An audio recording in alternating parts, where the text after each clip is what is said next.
नमस्कार मित्रों, स्वागत है आप सभी का आपके अपने यूट्यूब चैनल पीएम क्लासेस में। मैं प्रवीण जैन आज आपके लिए दोस्तों रीट एग्ज़ाम 2012 का सॉल्व पेपर लेकर आया हूं। दोस्तों कई मित्रों ने कमेंट किए कि आप रीट एग्ज़ाम की तैयारी कराइए, तो मैंने पुराने पेपरों को और रीट एग्ज़ाम से संबंधित जितने भी मटेरियल है उसको वीडियो में बनाने का प्रयास किया है। दोस्तों यह लेवल 1 पार्ट 2 खंड वा का वीडियो है। 30 प्रश्न इसमें है, संस्कृत भाषा के 30 प्रश्न हैं। तो रीट एग्ज़ाम की यदि आप तैयारी कर रहे हैं तो वीडियो को पूरा देखें, और देखने के साथ साथ दोस्तों आप हमारे चैनल पीएम क्लासेस को सब्सक्राइब करके बेल आइकन जरूर दबाएं, जिससे हमारे लेटेस्ट वीडियो आप तक पहुंच सकें। वीडियो को लाइक करें, अपने मित्रों को भी शेयर करें और कमेंट बॉक्स में जाकर के अपने सुझाव जरूर दें। आइए दोस्तों देखते हैं संस्कृत भाषा के 30 प्रश्न। पहले यहाँ पर गद्य पद्य में से प्रश्नों को पूछा गया है, तो हम कुछ 15 प्रश्न गद्य पद्य में से उत्तरों को देखेंगे और फिर 15 प्रश्न शिक्षा शास्त्र से संबंधित हैं। तो दोस्तों 15 प्रश्न हम शिक्षा शास्त्र से संबंधित देखेंगे। तो दोस्तों देखते हैं, पहले यहाँ पर पद्यांश दिया हुआ है, पद्यांश को पढ़ते हैं, उसका अर्थ समझते हैं, उसके बाद हम प्रश्नों के उत्तर लगाएंगे। तो यहाँ पर जो पद्यांश है वह है सत्यानृता च परुषा प्रियवादिनी च हिंस्रा दयालुरपि चार्थ परावदान्यः नित्यव्यया प्रचुर नित्य धनागमा च वारांगनेव नृपनीति रनेक रूपा। तो यहाँ पर जो यह श्लोक है इसका अर्थ समझते हैं। सत्य अनृता च, कभी जो यहाँ पर बात चल रही है दोस्तों इस श्लोक में नृप नीति। नृप नीति मतलब होता है, नृप मतलब राजा और नीति मतलब नीति। तो राजा की नीति राजनीति, राजनीति पर यहाँ पर बात चल रही है। तो राजनीति जो होती है, नृप नीति जो होती है वह अनेक रूप वाली होती है। राजनीति को अनेक रूपों में कहा है। तो राजनीति जो अनेक रूपों में कही गई है वह किसके समान है? वारांगना एव, वारांगनेव, वारांगना एव, वारांगना कहते हैं वेश्या को। तो वेश्या के समान राजनीति यहाँ पर बताई गई है। कैसे यह वेश्या के समान बताई गई है, अब उसको हम यहाँ से शुरू से समझते हैं। सत्यानृता च, सत्य च अनृता च, कभी यह सत्य बोलते हैं, कभी सत्य बोलते हैं, कभी असत्य भी बोलते हैं। जो राजनीति करते हैं वह कभी सत्य बोलते हैं, कभी असत्य बोलते हैं। परुषा, कभी कठोर हो जाते हैं, प्रियवादिनी च, और कभी प्रिय बोलने वाले हो जाते हैं। हिंस्रा दयालुरपि, कभी हिंसक हो जाते हैं और कभी दयालु हो जाते हैं, दयावान हो जाते हैं। चार्थ परावदान्या, चा अर्थ परावदान्या, कभी अर्थ परा मतलब अत्यधिक अर्थ को प्राप्त करने वाले लोभी हो जाते हैं, कभी वदान्या, वदान्या मतलब उदार हो जाते हैं। नित्य व्यया, नित्य कभी व्यय करने वाले होते हैं, कभी ज़्यादा धन का व्यय करते हैं। प्रचुर व्यया, व्यय मतलब व्यय करते हैं, खर्च करते हैं। नित्य धनागमाच, और कभी नित्य धन का आगम करते हैं, अत्यधिक धन का आगम करते हैं। इस प्रकार राजनीति अनेक रूपों में होती है। जहाँ जैसी उपयोगिता होती है उस प्रकार के राजा लोग हो जाते हैं। इस प्रकार दोस्तों यह इसका अर्थ था। अब हम इनके प्रश्नों को देखते हैं। पहला प्रश्न यहाँ पर दिया है, का अनेक रूपा विद्यते, अनेक रूप कौन है? तो दोस्तों यह हम पढ़ चुके हैं कि अनेक रूप जो है वह है राजनीति। राजनीति को यहाँ पर शब्द आया है नृप नीति। तो इसका राइट आंसर आप समझ गए होंगे, नृप नीति। दोस्तों आप पहले ही आप इसमें उत्तर बताएं, फिर मैं आपके लिए इसका उत्तर बताऊंगा, जिससे आप पहले से ही समझ करके उत्तर लगाते चलें। अगला प्रश्न है, प्रियवादिनी इत्यत्र कहा प्रत्यय। प्रियवादिनी यहाँ पर कौन सा प्रत्यय है? ऋणी, इनी, इय या फिर नी? तो इसका जो राइट आंसर है दोस्तों वह है ऋणी। ऋणी प्रत्यय यहाँ पर है, ऋणी प्रत्यय। अगला प्रश्न, नित्यव्यया इत्यत्र समासः का। नित्यव्यया, नित्यव्यया यहाँ पर कौन सा समास है? कर्मधारय, अव्ययी भाव, बहुव्रीहि या फिर द्विगु? तो इसका जो राइट आंसर है दोस्तों वह है बहुव्रीहि समास। नित्यव्यया क्या है?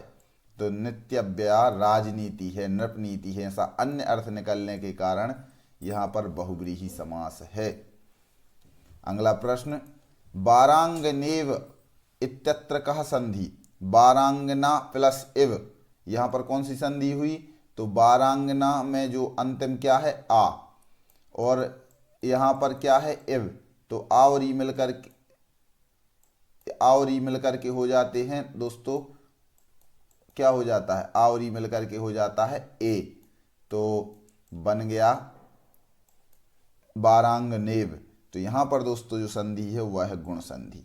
आ के बाद ई उ री हों तो ए मिलकर के आ और ई मिलकर के ए होता है, आ और उ मिलकर के ओ हो जाता है, आ और री मिलकर के अर होता है, आ और री मिलकर के अल हो जाता है। इस प्रकार यहाँ पर गुण संधि है। संधि के भी वीडियो अपलोड हैं दोस्तों, आप उनको देख सकते हैं। बहुत अच्छी तरीके से समझाने का हमने प्रयास किया है। अगला प्रश्न, श्लोकेस्मिन् छंदः किम? इसमें इस श्लोक में कौन सा छंद है? तो इस श्लोक में जो छंद है वह है बसंत तिलका। उक्ता वसंत तिलका तभजा जगऊगा। इस प्रकार दोस्तों यहाँ पर बसंत तिलका छंद है। जिस बसंत तिलका छंद का उदाहरण है उक्ता बसंत तिलका तभ जा जगऊगा, मतलब तगण, भगण, जगण और अंत में दो गुरु, गऊ गा, तो अंत में दो गुरु होना चाहिए। तो ता तगण भगण जगण अंत में दो गुरु जहाँ पर होते हैं वहाँ होता है बसंत तिलका छंद। यहाँ पर आप मिला सकते हैं, पुनः इसको छंद की गणना, मात्राओं की गणना करके आप छंद को देख सकते हैं। अगला प्रश्न, सत्या इति पदस्य विलोम पदम किम भवेत? सत्या इस पद का विलोम पद क्या होगा? तो प्रियवादिनी, परुषा, अन्यता या वदान्या। तो दोस्तों यहाँ पर विलोम शब्द उसके जस्ट बाद ही दिए, जैसे सत्यान्यता, सत्य का अनृत, तो अनृत मतलब होता है झूठ और सत्य मतलब सत्य, तो इसका राइट आंसर है अन्यता, अन्यता। अगला प्रश्न, दयालुरपि इत्यत्र कः संधि विच्छेदः? दयालुरपि, यहाँ पर इसका संधि विच्छेद क्या होगा? तो दयालु प्लस अपि, यहाँ पर दयालुरपि विसर्ग के स्थान पर रा हो गया है, तो दयालु में विसर्ग आ जाएगा, तो इसका राइट आंसर होगा बी, दयालु अपि, दयालुरपि, यह राइट आंसर है। अगला प्रश्न, मूल्यांकनम कतिविधम? मूल्यांकन कितने प्रकार का होता है? दोस्तों यह जो प्रश्न, यहाँ पर जो कुछ प्रश्न आए हुए हैं अब ये शिक्षा शास्त्र से संबंधित हैं। मूल्यांकनम कतिविधम, मूल्यांकन कितने प्रकार का होता है? तो त्रिविधम, एक विधम, द्विविधम या चतुर्विधम? 3 प्रकार का, 2 प्रकार का, 1 प्रकार का या 4 प्रकार का? तो इसका जो राइट आंसर है वह है द्विविधम। मूल्यांकन 2 प्रकार का होता है दोस्तों, मूल्यांकन 2 प्रकार का होता है। संस्कृत भाषा शिक्षण सर्वप्रथमं भाषा कौशलम विद्यते? संस्कृत भाषा शिक्षण में सर्वप्रथम भाषा कौशल क्या है? तो संस्कृत भाषा के शिक्षण में सर्वप्रथम भाषा कौशल है श्रवणम, संभाषणम, पठनम या लेखनम। तो दोस्तों आप चाहे संस्कृत भाषा का कौशल हो, संस्कृत भाषा शिक्षण का भाषा कौशल हो, या फिर किसी भी भाषा का हो, उसमें एक ही रहता है। हमने पिछले वीडियो में भी बताया था, LSRW, LSRW, यह इसका क्रम है। L मतलब होता है लिसनिंग, लिसनिंग मतलब श्रवण, तो सबसे पहले नंबर पर होता है श्रवण। फिर इसके बाद S का मतलब होता है स्पीकिंग, भाषण, तो भाषण हो गया। R का मतलब होता है रीडिंग, पढ़ना, तो पठन कौशल, पा। इसके बाद W मतलब राइटिंग, राइटिंग का होता है लेखन, तो इसका हिंदी में यदि हम शॉर्ट रूप देखें तो श्रभा पले, यह आप ऐसा याद कर सकते हैं, यह क्रम है। तो सर्वप्रथम भाषा कौशल क्या है आप समझ गए होंगे, श्रवणम सर्वप्रथम भाषा कौशल है। अगला प्रश्न, उदाहरणानि प्रस्तुय नियमस्य कथनम इति कः विधि? उदाहरणों को प्रस्तुत करके फिर उसके बाद नियम को बताना, यह कौन सी विधि है? तो दोस्तों सूत्र विधि, निगमन विधि, व्याख्या विधि या आगमन विधि। यह प्रश्न बिल्कुल सरल है दोस्तों। आप वैसे तो आपने यदि विधियों के बारे में पढ़ा होगा तो आप समझ गए होंगे। इसका राइट आंसर है डी, आगमन विधि। उदाहरणों को देकर के नियम की ओर आना आगमन विधि है, और पहले नियम बताना फिर उदाहरणों को समझाना ये निगमन विधि है। तो आगमन निगमन विधि दोनों व्याकरण शिक्षण की विधि हैं और यह एक दूसरे के जस्ट विपरीत हैं। इस निगमन विधि में पहले नियम बताया जाता है, पहले नियम फिर उसके बाद उदाहरण, और इस आगमन विधि में पहले उदाहरण बताए जाते हैं फिर उसके बाद नियम बताया जाता है। तो यह दोनों विधि आप समझ लें, और इसका जो राइट आंसर 70वें प्रश्न का यह है आगमन। अगला प्रश्न, प्राचीनतम विधि कहा, प्राचीनतम विधि कौन सी है? तो दोस्तों प्राचीनतम विधि जो है पारायण विधि, व्याख्या विधि, सूत्र विधि या फिर आगमन विधि। तो इसका राइट आंसर है पारायण विधि। यह पारायण विधि प्राचीनतम विधि है, पारायण विधि। इसमें पारायण विधि का मतलब क्या है? तो पारायण विधि मतलब होता है नित्य प्रति पारायण करना, पाठ करना। जैसे एक शास्त्र है, उस शास्त्र का नित्य प्रति रोजाना उसको दोहराना, तो वह पारायण कहलाता है। तो पारायण विधि यह प्राचीनतम विधि है। शिक्षणम रुचिकरम कथम स्यात्, शिक्षण रुचिकर कब होता है? रुचिकर मतलब होता है अच्छा लगने वाला। तो शिक्षण जब चल रहा है तो वह रुचिकर कब होता है? विधियों के द्वारा, कौशलों के द्वारा, पुस्तक के द्वारा या फिर दृश्य श्रव्य साधनई, दृश्य श्रव्य साधनों के द्वारा। तो इसका जो राइट आंसर है वह समझ गए होंगे, डी इसका राइट आंसर है, दृश्य श्रव्य साधनों के द्वारा। दृश्य श्रव्य साधनों में आते हैं दूरदर्शन, ध्वनि यंत्रम, रेडियो, चित्रफलकम, चित्रपटः। तो इस प्रकार दोस्तों यह चित्रपट्टा वगैरह जो है यह दृश्य और श्रव्य साधनों में आते हैं। दृश्य मतलब दिखाई देने वाले, श्रव्य मतलब सुनाई देने वाले। दूरदर्शन है तो दोनों में आता है, दृश्य में भी और श्रव्य में भी। चित्रफलक वगैरह जो है वह देखने में आते। ध्वनि यंत्रम जो है और रेडियो जो है वह श्रव्य साधनों में आते हैं। इस प्रकार दृश्य श्रव्य साधनों के द्वारा शिक्षण रुचिकर हो जाता है। अब आगे यहाँ पर गद्यांश है, हम गद्यांश को पढ़ेंगे और इसमें से प्रश्नों के उत्तरों को देंगे। गद्यांश को पहले समझते हैं। अथ का नाम संस्कृति। अब यहाँ पर संस्कृति क्या है? मनसः आत्मनः च संस्कारः परिष्कारः इति संस्कृति। मनसः मन का, आत्मनः आत्मा का, च संस्कारः संस्कार, परिष्कार ही संस्कृति है। मन का और आत्मा का संस्कार परिष्कार करना ही, शुद्ध करना ही संस्कृति है। संस्कृति मनः निर्मलम करोति, जो संस्कृति होती है वह मन को निर्मल करती है। विश्व संस्कृतिषु भारतीय संस्कृति प्राचीनतमः। विश्व संस्कृतिषु, विश्व की संस्कृतियों में भारतीय संस्कृति जो है वह प्राचीनतम संस्कृति है। भारतीय संस्कृति आदर्श वाक्यानि सन्ति। भारतीय संस्कृति में आदर्श वाक्य हैं। सर्वे भवन्तु सुखिना, सभी लोग सुखी हों, सभी सुखी हों। वसुधैव कुटुम्बकम, यह वसुधा ही, धरती ही एक कुटुंब के समान है, परिवार के समान है। यह भारतीय संस्कृति के मुख्य आधारभूत वाक्य हैं। आत्मवत सर्वभूतेषु, सर्वभूतेषु मतलब सभी प्राणियों को कैसा मानना चाहिए? आत्मवत, अपने आप के समान, मतलब अपने परिवार के समान। अहिंसा परमो धर्मः, यह भी एक भारतीय संस्कृति का मूल वाक्य है। अहिंसा परमो धर्मः, हिंसा नहीं करना ही परम धर्म है। दूसरे जीवों को नहीं सताना ही परम धर्म है। मातृवत परदारेषु परद्रव्येषु लोष्ठवत, मातृवत माता के समान, परदारेषु पर स्त्रियों को मानना चाहिए, और परद्रव्येषु लोष्ठवत दूसरे के द्रव्य को, दूसरे के द्रव्य धन पैसे को लोष्ठवत पत्थर के समान मानना चाहिए इत्यादि। इस प्रकार यह जो वाक्य हैं यह भारतीय संस्कृति के आधारभूत वाक्य हैं।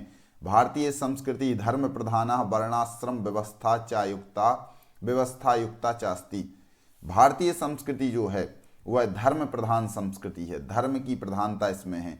वर्णाश्रम व्यवस्था युक्ता चास्ति, और वर्ण ब्राह्मण, क्षत्रिय, वैश्य, शूद्र आदि वर्ण, आश्रम व्यवस्था गृहस्थाश्रम, वानप्रस्थाश्रम आदि आश्रम व्यवस्था युक्ता चास्ति, युक्त है।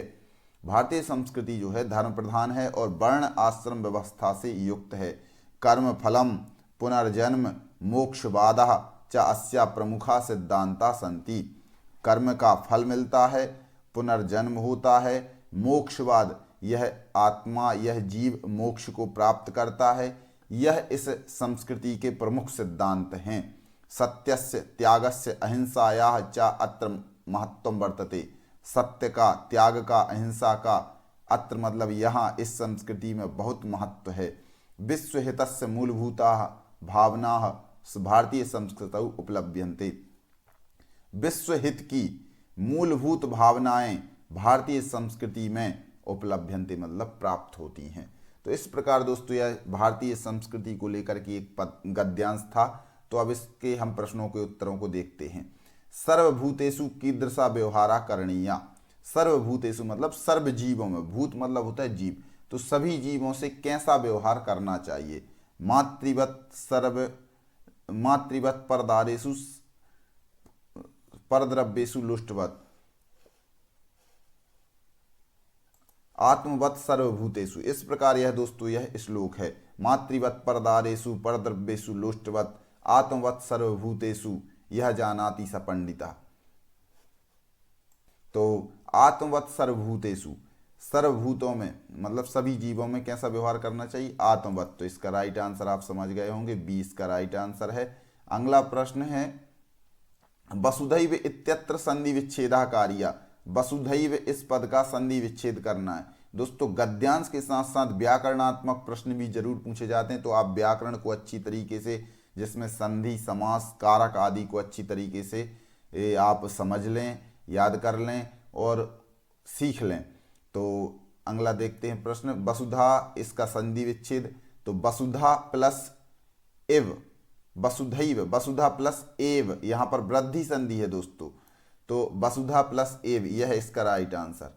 इसका अर्थ भी क्या कहा था, वसुधा ही, धरती ही, तो एव का अर्थ होता है ही और वसुधा, तो वसुधा प्लस एव वसुधैव यह इसका राइट आंसर है सी। अगला प्रश्न है लोष्ठवत व्यवहारा कुत्र प्रदर्शनीया। लोष्ठवत मतलब पत्थर के समान व्यवहार, कुत्र प्रदर्शनीया कहाँ पर दिखाना चाहिए, कहाँ पर करना चाहिए, तो परद्रव्येषु लोष्ठवत, दूसरे का द्रव्य जहाँ पर पड़ा हुआ है, दूसरे का धन पैसा है, तो उसको हम लोष्ठवत पत्थर के समान माने। अगला प्रश्न महत्वम इत्यत्र कः प्रत्यय। महत्वम यहाँ पर कौन सा प्रत्यय है, तो आप समझ गए होंगे, यहाँ पर त्वा प्रत्यय आपको दिख रहा है, तो यहाँ पर है त्वा प्रत्यय। त्वा प्रत्यांत जो रूप होते हैं दोस्तों यह हमेशा नपुंसकलिंग में चलते हैं, और तल प्रत्यांत जो रूप होते हैं वह हमेशा चलते हैं स्त्रीलिंग में। तल प्रत्यांत रूप चलते हैं दोस्तों स्त्रीलिंग में, तो इसका राइट आंसर है डी। संस्कृति इत्यत्र कः उपसर्गः। संस्कृति इत्यत्र कः उपसर्गः, संस्कृति में उपसर्ग क्या है, तो सम, यहाँ पर माँ की बिंदी हो गई है, तो सम उपसर्ग यहाँ पर है, सम उपसर्ग। अगला प्रश्न कर्म फलम इत्यत्र कः समासः। कर्म फल यहाँ पर कौन सा समास है, तो कर्म फलम इत्यत्र कः समासः, तो इसका राइट आंसर है तत्पुरुष। और दोस्तों आप समझ गए होंगे यहाँ पर षष्ठी तत्पुरुष है, कर्म का फल कर्म फल, तो षष्ठी तत्पुरुष समास है, कर्मणः फलम कर्म फलम। अगला प्रश्न संस्कृति मनः निर्मलम करोति वाक्यमिदं लंग लकारे परिवर्तयत्। इस वाक्य को हमें लंग लकार में बदलना है, तो लंग लकार में बदलने के लिए दोस्तों आपको कुछ भी नहीं करना है। ए संस्कृति मनः निर्मलम इतना ज्यों का त्यों रहेगा, आपको बस जो क्रिया दिख रही है, क्रिया यहाँ पर वर्तमान काल की है, तो वर्तमान काल को हमें भूतकालिक लंग लकार में बदलना है। तो करोति है यहाँ पर, अब करोति रूप का लंग लकार में क्या बनता है, अकरोत। तो इसका आप अब समझ गए होंगे उत्तर कौन सा सही है, संस्कृति मनः निर्मलम अकरोत, यह इसका राइट आंसर है बी, संस्कृति मनः निर्मलम अकरोत। अगला प्रश्न परंपरागत सहायकोपकरणम अस्ति। परंपरा, अब यहाँ पर पेडागोजी से संबंधित, शिक्षा शास्त्र से संबंधित प्रश्न है। परंपरागत सहायक उपकरण है, परंपरागत सहायक उपकरण क्या है, परंपरागत मतलब परंपरा से आया हुआ, तो दूरदर्शनम, श्यामपट्टा, मानचित्रम, आकाशवाणी। तो यह इसका राइट आंसर जो है वह है श्यामपट्ट। यह परंपरा से आ रहा है, पहले भी था और अभी भी है। श्यामपट्ट शिक्षक का एक अभिन्न अंग है, उसके बिना कुछ हो ही नहीं सकता, इस प्रकार भी कहा गया है। तो श्यामपट्ट इसका राइट आंसर है। कस्यापि नगरस्य भौगोलिकीं स्थितिं बोधयितुं कीदृशस्य पाठ्योपकरणस्य प्रयोगः करणीयः। किसी भी नगर की भौगोलिक स्थिति को बोधयितुं मतलब समझाने के लिए, कीदृशस्य पाठ्योपकरणस्य किस प्रकार के पाठ्य उपकरण का प्रयोग करना चाहिए। जब हम किसी नगर की भौगोलिक स्थिति को समझा रहे हैं तो किस प्रकार के पाठ्य उपकरण का हम प्रयोग करेंगे। मानचित्रस्य, पत्रकस्य, रेखाचित्रस्य या पुस्तकस्य। इसका राइट आंसर है मानचित्रस्य। मानचित्र का उपयोग हम करेंगे, मानचित्र के द्वारा ही हम समझाएंगे। अगला प्रश्न, संस्कृत भाषा सर्वाधिक सफला भाषा कस्य कृते वर्तते। संस्कृत भाषा सर्वाधिक सफला भाषा किसके लिए है। दूरदर्शनस्य, चलचित्रस्य, संगणकस्य, आकाशवाण्या।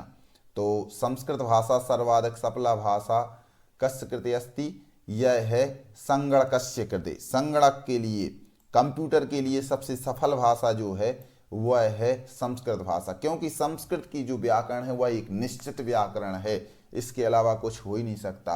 अन्य जो व्याकरण हैं उनकी व्याकरण ज़्यादातर बनी नहीं है, लेकिन संस्कृत भाषा की जो व्याकरण है यह प्राचीन भाषा है और प्राचीन भाषा की व्याकरण बिल्कुल एक परिपक्व ग्रामर इसकी है। अगला प्रश्न हम देखते हैं, लघुत्तरात्मक अति लघुत्तरात्मक प्रश्नानाम उत्तर सीमा स्यात्। अति लघुत्तरात्मक प्रश्नों की उत्तर सीमा क्या होती है। पृष्ठमेकम, वाक्यद्वयम, पंचवाक्यानि, एकम वाक्यम। दोस्तों यहाँ पर अति लघुत्तरात्मक प्रश्न पूछे जा रहे हैं, तो अति लघुत्तरात्मक प्रश्न की उत्तर सीमा जो होगी वह सिर्फ एक वाक्य की होती है। एक वाक्य में इसका उत्तर आ जाना चाहिए। यह अति लघुत्तरात्मक प्रश्न है। यदि लघुत्तरात्मक प्रश्न पूछते तो आपको उसमें 2 से 3 वाक्य होना चाहिए। अति लघुत्तरात्मक में 2 से 3 वाक्य, लेकिन यदि अति लघुत्तरात्मक पूछा है तो सिर्फ एक ही वाक्य होना चाहिए। अगला प्रश्न है, निबंधात्मक परिपेक्षया का परीक्षा विश्वसनीय कथ्यते। निबंधात्मक परीक्षापेक्षया का परीक्षा विश्वसनीय कथ्यते। निबंधात्मक परीक्षा की अपेक्षा से कौन सी परीक्षा विश्वसनीय है। वस्तुनिष्ठ परीक्षा, भाषण परीक्षा, साक्षात्कार परीक्षा या फिर लिखित परीक्षा। तो विश्वसनीयता की बात यहाँ पर चल रही दोस्तों। तो निबंधात्मक परीक्षा की अपेक्षा, निबंधात्मक मतलब जिसमें बड़े क्वेश्चन के बड़े बड़े उत्तर लिखने पड़ते हैं, उस परीक्षा की अपेक्षा जो विश्वसनीय परीक्षा है वह है वस्तुनिष्ठ प्रश्नों वाले। वस्तुनिष्ठ प्रश्न कहलाते हैं, जैसे यही हम जो प्रश्न बता रहे हैं आपको, एक प्रश्न दिया है उसके 4 उत्तर दिए हैं, ये कहलाते हैं वस्तुनिष्ठ प्रश्न की परीक्षा। तो यह वस्तुनिष्ठ परीक्षा बहुत ही विश्वसनीय परीक्षा है, क्योंकि उसका एक निश्चित उत्तर होता है। लेकिन निबंधात्मक में, निबंध में हम कुछ भी बढ़ा चढ़ा करके लिख सकते हैं, तो वो उसकी विश्वसनीयता थोड़ी कम होती है। अब इसका अगला प्रश्न है, अधोलिखितस्य वाक्यस्य संस्कृते अनुवादम करोतु। संस्कृत में अनुवाद करना है। वह, मैं और तुम विद्यालय जा रहे हैं। वह, मैं और तुम विद्यालय जा रहे हैं। तो यहाँ पर 3 लोग हैं। इसके लिए अब हम देखते हैं। पहले तो सा त्वम अहम च विद्यालयं गच्छन्ति, सा अहम त्वम च विद्यालयं गच्छामः, सा अहम त्वम च विद्यालयं गच्छत, सा अहम त्वम च विद्यालयः गच्छामः। तो इसका दोस्तों जो राइट आंसर है वह है, अब यहाँ पर हम पहले तो ये देखेंगे कि यहाँ पर वाक्य को बोलने वाला कौन है। तो वह, मैं और तुम 3 कर्ता यहाँ पर हैं। अब यहाँ पर बोलने वाला कौन सा है, वाक्य कौन बोल रहा है। तो मैं बोल रहा हूँ ना कि वह, मैं और तुम। मैं खुद के लिए बोल रहा है, इसलिए तो वह खुद वाक्य का प्रयोग कर रहा है। तो मैं यहाँ पर प्रमुख है, तो मैं के अनुसार क्रिया आएगी। अब मैं के लिए अहम आता है और अहम के साथ आना चाहिए गच्छामि, लेकिन यहाँ पर हैं कितने लोग, 3 लोग, तो अहम के साथ गच्छामि ना आकर के इसी उत्तम पुरुष का बहुवचन आ जाएगा गच्छामः। तो इसका जो राइट आंसर हो जाएगा ए वाला, सा अहम त्वं च विद्यालयं गच्छामः, सा अहम त्वं च विद्यालयं गच्छामः। इसमें भी वही बात है, लेकिन इसमें यहाँ विद्यालयः एक वचन कर दी, सॉरी प्रथमा विभक्ति कर दी है ना, यहाँ कर्म है तो कर्म में द्वितीय विभक्ति वाला ए, बी उत्तर इसका सही है। अगला प्रश्न, रीवर्णस्य उच्चारण स्थानम किम, रीवर्ण का उच्चारण स्थान क्या है? तो रीवर्ण का उच्चारण स्थान है ऋतु रसाणाम मूर्धा, तो रीवर्ण का उच्चारण स्थान है मूर्धा। री टू मतलब टवर्ग और रा और सा षटकोण वाला, तो इन सब के उच्चारण स्थान मूर्धा होते हैं। अगला प्रश्न, वाक्य मिदम संशोधयत, इस वाक्य का हमें संशोधन करना है, शुद्ध करना है। त्वं भिक्षुकम धनम यच्छसि, त्वं भिक्षुकम धनम यच्छसि, तुम भिक्षुक को धन देते हो, तो इसका हमें संशोधन करना है। अब दोस्तों इसमें जो संशोधन करना है वह त्वं यच्छसि, तुम देते हो, यह तो ठीक है, क्या दे रहे हो, कर्मकारक धनम भी ठीक है, लेकिन किसके लिए दे रहे हो, भिक्षुकम, तो यहाँ पर भिक्षुक को चतुर्थी विभक्ति आनी चाहिए देने के अर्थ में, तो यहाँ पर हो जाएगा त्वं भिक्षुकाय धनम यच्छसि, त्वं भिक्षुकाय धनम यच्छसि, यह बी राइट, इसका आंसर सही है, त्वं भिक्षुकाय धनम यच्छसि। अगला प्रश्न, निम्नलिखित सूक्तेः समुचित पदेन रिक्त स्थानम पूरयत, निम्नलिखित सूक्ति को सही पद चुन करके हमें रिक्त स्थान की पूर्ति करना है। स्वदेशे पूज्यते राजा विद्वान सर्वत्र पूज्यते, आपने यह प्रमुख सूक्ति सुनी होगी कि स्वदेशे मतलब अपने ही देश में, पूज्यते पूजा जाता है कौन, राजा, लेकिन जो विद्वान होता है वह कहाँ पर पूजा जाता है, सर्वत्र, सभी जगह, कहीं पर भी चला जाए विद्वान अपने ज्ञान के कारण सभी जगह पूजा जाता है, लेकिन जो राजा होता है वह राजा सिर्फ अपने ही देश में पूज्य होता है, पूजा जाता है, तो विद्वान इसका राइट आंसर है। अगला प्रश्न, अहम पुस्तकानि पठानि, अहम पुस्तकानि पठानि वाक्यस्य अस्य वाच्य परिवर्तनम करो, इस वाक्य का वाच्य परिवर्तन करना है। तो वाच्य परिवर्तन करने का नियम है दोस्तों सीधा सीधा, जहाँ पर 1 2 1 होता है वहाँ पर हमें 3 1 1 में बदलना पड़ता है, मतलब प्रथमा विभक्ति होती है उसको तृतीया में, द्वितीया जहाँ कर्म कारक होता है वहाँ पर प्रथमा विभक्ति आ जाती है, और यहाँ पर जो कर्ता के अनुसार क्रिया चल रही थी अब यहाँ कर्म के अनुसार क्रिया चलती है। तो अब हम देखते हैं, पहले तो हम इसको अहम को जो प्रथमा विभक्ति का है अब इसको तृतीया में बदलना है, तो क्या हो जाएगा, मया, तो मया यहाँ पर भी दिया है, मया यहाँ पर भी है, मया सी में भी है, यहाँ पर नहीं है, तो ये तो पहले ही हट गया। अब इसके बाद पुस्तकानि, पुस्तकम पुस्तके पुस्तकानि, पुस्तकम पुस्तके पुस्तकानि, प्रथमा और द्वितीय विभक्ति में दोनों में एक से रूप बनते हैं, तो पुस्तकानि ज्यों का त्यों रहेगा, तो यहाँ पर भी पुस्तकानि दिया हुआ है, यहाँ पर भी पुस्तकानि दिया हुआ है, ये पहला वाला भी हट गया। अब इन दोनों में से कौन सा सही है, तो पुस्तकानि देखो दोस्तों बहुवचन में है, और पुस्तकानि यहाँ पर पठ्यते एक वचन की क्रिया दी हुई है, यहाँ पठ्यन्ते बहुवचन की क्रिया दी हुई है, तो यह राइट आंसर है सी, बहुवचन की।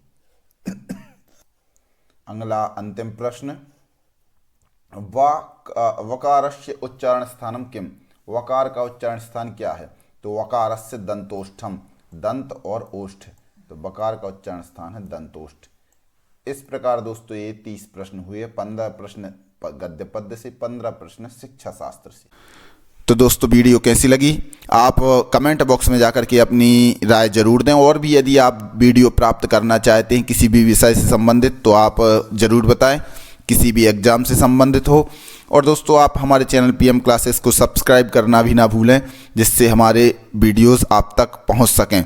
अपने मित्रों को भी शेयर करें और वीडियो को लाइक करना ना भूलें। धन्यवाद।